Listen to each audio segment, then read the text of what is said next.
Bienvenidos a nuestra edición de Notidiario para el día de hoy. La Corte de Primera Instancia atendió el caso donde se acusa a 2 ciudadanos haitianos por el asesinato y desaparición del señor Norris. Según las investigaciones, la víctima fue golpeada en la cabeza y luego le amarraron un saco lleno de piedras para luego ser arrojado a un pozo. Todo esto sucedió en el área de Quirindongo-Bao. El fiscal dio a conocer que todavía falta información, por ejemplo, el teléfono de la víctima y el testimonio de 4 testigos. Por el momento, los acusados se encuentran en detención preventiva y el juez pospuso el caso para el 1 de abril mientras siguen las investigaciones. Las cifras de contagio del COVID-19 siguen en aumento y todo indica que la situación se ha salido de control. Los casos activos ya son 9.979.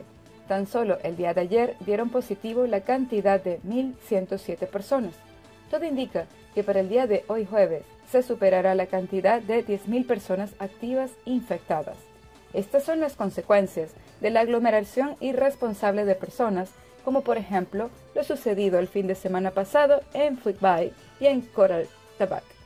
Para hoy se espera una rueda de prensa que de seguro darán a conocer más medidas y también las posibles acciones judiciales en torno al caso de las embarcaciones del fin de semana. El Sindicato de Maestros, SITEC, está a la espera de la decisión final del ministro de Educación, Ciencia, Cultura y Deporte con referente a los días libres de carnaval. En días anteriores se anunció que la educación también hacía la pausa de 10 días, es decir, que se comenzará este 17 de enero. Y el ministro propuso que se trabaje normal los días libres de carnaval para poder recuperar los días perdidos. Esta iniciativa no fue muy bien recibida por el Sindicato de Maestros SITEC, que dijeron que no estaban de acuerdo en ceder esos días libres de carnaval, ya que tienen 2 alternativas diferentes para recuperarlos. Debido a ello, será este 17 de enero próximo que el ministro de Educación anuncie cuál será la decisión final. Y ahora nuestras noticias internacionales. Flores y honores para recordar a las víctimas del trágico hundimiento del crucero de lujo Costa Concordia en Italia.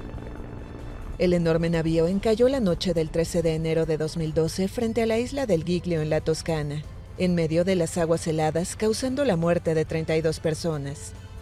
Las sirenas de los barcos y las campanas de las iglesias de la isla repicaron el jueves para conmemorar el momento en que el barco chocó contra los arrecifes hace 10 años.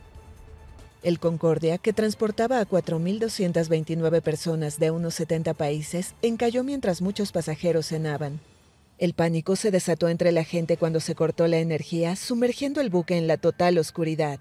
La evacuación se inició más de 1 hora después del choque, cuando los botes salvavidas de todo un costado del buque habían quedado inservibles.